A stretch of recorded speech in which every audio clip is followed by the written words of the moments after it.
खेल ऐसे खेलो जैसे काम कर रहे हो, काम ऐसे करो जैसे खेल रहे हो। जी हाँ साथियों, मैं हूं माही और नमस्कार करता हूं आपको और बधाई देता हूं राष्ट्रीय खेल दिवस की। साथियों, जो कहावत मैंने अभी कही उसको चरितार्थ साबित कर दिया मेजर ध्यानचंद जी ने, जिनको हॉकी का भीष्म पितामह कहा जाता है। आज उनकी जीवनी के बारे में थोड़ी सी बात करेंगे दोस्तों, और आपको पता चलेगा कि आखिर ध्यानचंद को हॉकी का जादूगर कहा क्यों जाता है। साथियों, आपको एक बात बता दूं कि एक बार हॉलैंड में एक मैच हो रहा था तो मेजर ध्यानचंद की हॉकी तोड़वा दी गई थी। उनको शक था कि उसमें चुंबक है। जापान में एक बार यह आवाज उठी कि उनकी हॉकी में गोंद लगा हुआ है। अब आपको बताता हूं कि इस महान खिलाड़ी का जन्म 1905 में इलाहाबाद के यूपी में, जो आजकल प्रयागराज है, हुआ था। बाद में वो झांसी शिफ्ट हो गए थे। फौज में एंट्री ले ली एक छोटे से लड़के ने 1922 में, एक साधारण सिपाही के तौर पर, जिनकी तनख्वाह थी 5 रुपए प्रति माह। अब बात उठती है कि ध्यानचंद को हॉकी का जादूगर क्यों कहा जाता है। साथियों, बात 1924 की है, जब एक टूर्नामेंट चल रहा था, पंजाब इन्फेंट्री टूर्नामेंट, और ये टूर्नामेंट आज के पाकिस्तान में चल रहा था। पाकिस्तान में एक जगह है झेलम, वहां पर यह खेल चल रहा था। मैच खत्म होने में महज 4 मिनट बाकी थे। इनकी टीम 0-2 से ट्रेल कर रही थी, यानी पीछे थी। तभी इनके कमांडिंग ऑफिसर ने कहा, ध्यानचंद डू समथिंग, कुछ तो करो यार।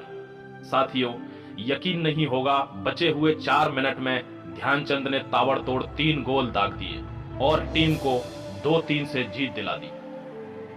जस्ट उसी के बाद इनको यह खिताब मिला और वो बन गए हॉकी के जादूगर। ये तो महज एक शुरुआत थी, फिर इसके बाद उन्होंने कभी जिंदगी में पीछे मुड़कर नहीं देखा। साथियों, बात 1926 की है, जब भारत का न्यूजीलैंड में पहला विदेश दौरा था। उस दौरे के दौरान मेजर ध्यानचंद ने 50 से ज्यादा गोल दाग दिए। अगर सच्चाई बताऊं आपको 1928 आम्स्टर्डम ओलंपिक की, तो साथियों, इंग्लैंड उस समय बहुत बड़ी टीम हुआ करती थी और उसने ओलंपिक के लिए एंट्री भेजी थी। मगर आप सच जानकर हैरान होंगे कि डर की वजह से उन्होंने अपनी एंट्री वापस ले ली। उन्होंने कहा कि मेजर ध्यानचंद की टीम से उनको भिड़ना पड़ेगा और वो इस समय हार बर्दाश्त नहीं कर सकते, क्योंकि भारत पर अंग्रेजों का कब्जा था। एक ऐसी टीम से हारना जिस देश पर वो राज कर रहे हैं, उनके लिए शर्मनाक हो जाता। बात 1932 ओलंपिक की करूं साथियों, अमेरिका, लॉस एंजलिस। पूरी दुनिया में आर्थिक मंदी का दौर था। सिर्फ 3 टीमों ने ओलंपिक में हिस्सा लिया, और वो थी भारत, जो डिफेंडिंग चैंपियंस थे, जिन्होंने पिछला ओलंपिक जीता था और इस बार अपने खिताब की रक्षा कर रहे थे। दूसरी थी जापान और तीसरी थी जो इस ओलंपिक को होस्ट कर रही थी, अमेरिका। साथियों, उस मैच में सबसे ज्यादा गोल ध्यानचंद के भाई ने दागे थे, 11 गोल। ध्यानचंद ने 7 गोल किए। ध्यानचंद हमेशा अपने भाई को खुद से बेहतर खिलाड़ी मानते थे।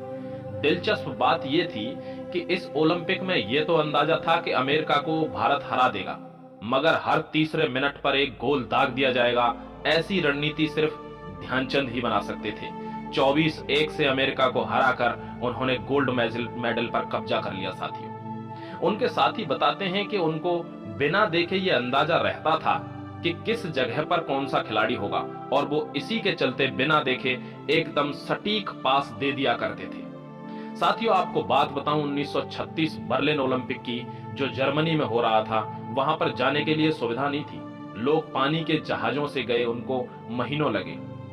सब लोग आराम कर रहे होते थे, तब मेजर ध्यानचंद एक ऐसा खिलाड़ी था जो जहाज के डेक पर अकेले प्रैक्टिस करता था रात को। जब पहला ही मैच, प्रैक्टिस मैच जिसको हम कह सकते हैं, वो 1-4 से हारे, तो ध्यानचंद ने अपनी बायोग्राफी, अपनी ऑटोबायोग्राफी गोल करके जो लिखी है, उसमें यह बात लिखी कि वो हार मेरी जिंदगी की सबसे बड़ी हार थी और मैं जिंदा जब तक रहूंगा वो हार मुझे याद रहेगी। बशर्ते हम प्रैक्टिस मैच के बाद एक भी मैच नहीं हारे। और उस ओलंपिक में जब फाइनल में भारत वर्सेस जर्मनी हुआ, क्योंकि जर्मनी में ओलंपिक हो रहा था, जर्मनी की टीम उस समय बहुत सशक्त मानी जाती थी। साथियों, हिटलर स्वयं मैच देखने आया और उस दिन बारिश हो गई। देखो, नियति का नियम कैसा था कि किसी को नहीं पता थी कि हमको 15 अगस्त 1947 को, जस्ट कुछ साल बाद आजादी मिलने वाली है। मैच 14 अगस्त को था और उस दिन बारिश हो गई, तो मैच को शिफ्ट करके 15 अगस्त 1936 को कर दिया गया। साथियों, कोई नहीं जानता था कि 11 साल बाद भारत इसी दिन आजाद होगा। उस वक्त जो टीम के मैनेजर थे पंकज गुप्ता, उस वक्त उनको कांग्रेस का एक झंडा दिया गया। मेजर ध्यानचंद को एक झंडा थमाते हुए कहा गया कि अब तुम्हें इसकी लाज बचानी है। क्योंकि भारतीय टीम अंग्रेजों के ब्रिटिश इंडिया झंडे के नीचे खेलती थी, उसको हटा दिया गया और अंग्रेजों के झंडे को हटाकर पहली बार हम कांग्रेस के झंडे के नीचे खेल रहे हैं। साथियों, जब 15 अगस्त को मैच शुरू हुआ तो भारतीय खिलाड़ी अचंबा करने लगे कि जर्मन प्लेयर बिल्कुल उनकी तरह खेल रहे हैं, शॉर्ट पासेस दे देकर। मैच में हाफ टाइम तक कुछ खास देखने को मिला नहीं। फिर उन्होंने अपने जूते उतारे साथियों। मेजर ध्यानचंद ने जूते उतारकर और गोल का ऐसा समा बांध दिया कि 0-1 से पिछड़ रही टीम को 1-8 की लीड दे दी। इस लीड की बौखलाहट जर्मनी खिलाड़ियों पर साफ दिखाई देने लगी थी।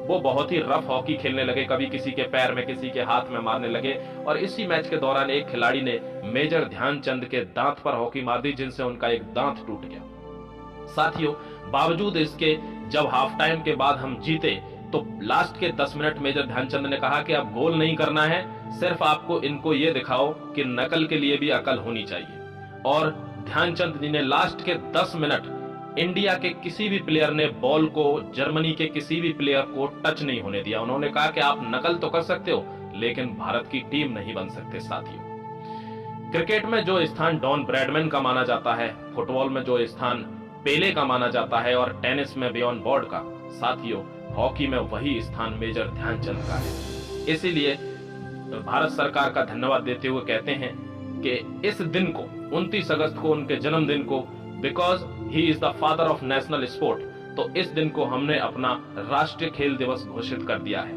और इसके लिए बहुत बहुत धन्यवाद है। साथियों, आपसे एक उम्मीद है, आपको कमेंट बॉक्स में यह बताना है कि मेजर ध्यानचंद के इतने भावी करियर का, इतने दमदार करियर के बावजूद उनको कभी भारत रत्न से नहीं नवाजा गया।